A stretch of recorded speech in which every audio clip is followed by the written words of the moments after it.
Hey everybody, welcome back. My name is Dalia Ceja and today is part 2 of my pesto making video blogs. If you haven't already seen it, check out part 1. I show you how to make my traditional pesto, which will be the base for my 2 recipes today. So let's get started. So the first version I'm going to make is a chipotle and sun-dried tomato pesto. What the recipe calls for is 1.5 cups of the base traditional pesto, 3 or 4 chipotle peppers and adobo sauce, and you can find the cans at any supermarket, and 1/2 cup of sun-dried tomatoes.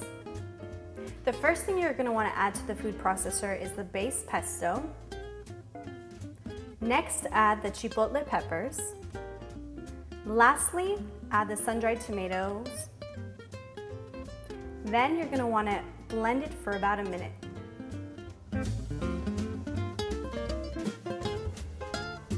The next recipe I'm going to be making is a spicy cilantro pesto. And what this recipe calls for is 1.5 cups of the traditional base pesto, 1/4 cup of pumpkin seeds, 2 serrano chiles, a 1/2 bunch of cilantro, and lemon juice to taste. All that's left to do is to add all of the ingredients in the food processor and to blend it for about a minute, and feel free to add more olive oil to your liking so you can smoothen out the texture of the pesto.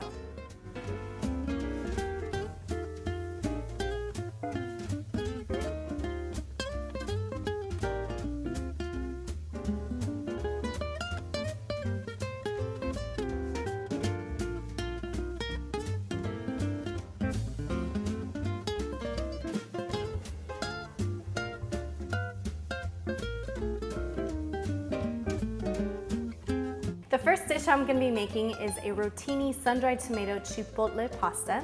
The only other ingredients I'm going to be using is 1 fresh tomato chopped and roasted pumpkin seeds. The pesto itself is already so smoky and flavorful and complex that I don't want to mask any of the flavors within the pesto.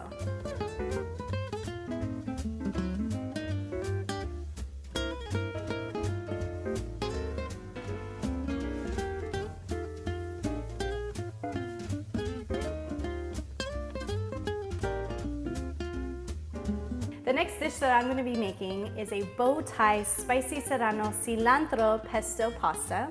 In addition to the pesto base, I'm also going to be using Kalamata olives, thinly sliced sun-dried tomatoes, and lastly, feta cheese. This is a classic dish that I grew up eating, and I love the flavor combination because it's spicy, it's tangy, it's so simple to make, and it's good for any occasion. And with a good glass of wine, you can't go wrong.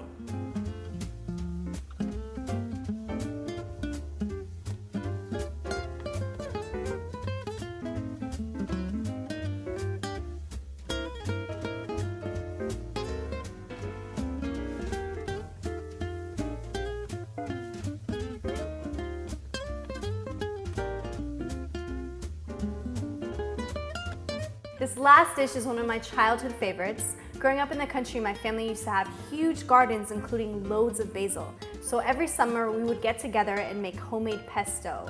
We would honestly make every flavor imaginable. The first thing you're going to want to do is preheat the oven to 400 degrees.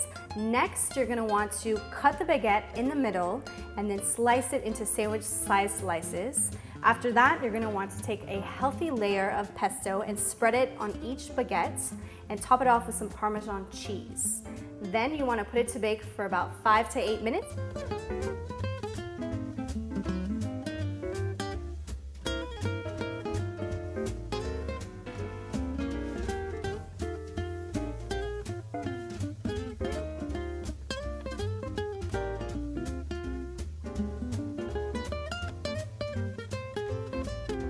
While the bread is baking, I sliced some tomatoes and I also made a very simple balsamic vinaigrette that I'm going to drizzle over the tomatoes and the bread once it's out of the oven.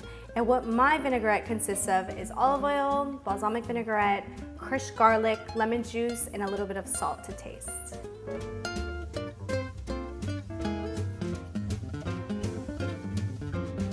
It's been about 6 minutes. I just took the bread out of the oven. It looks and smells delicious.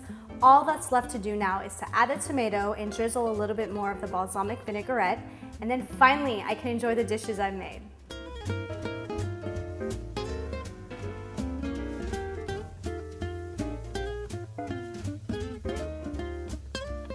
So the pesto marathon is finally over. I love how I can create different flavors and textures and nuances in dishes, starting off with one simple ingredient, basil.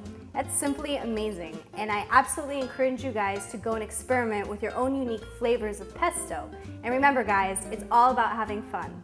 I decided to pair all three dishes with our Ceja 2007 Sonoma Coast Pinot Noir. We made a fairly limited production, only about 350 cases. It was aged about 22 months in second fill French barrels, but I absolutely love this wine because you get the bright, juicy cherry characteristics to it. It even has earthier undertones, and paired with all three dishes that have the creamy, tangy, and spicy characteristics to it, it will be a beautiful pairing. I don't know about you guys, but I'm absolutely starving, and these dishes are staring at me in the face. I would love to hear about any fun, creative pesto dishes you guys have up your sleeves. I had so much fun with this two-part pesto series. I hope you guys did as well. Until the next time, salud!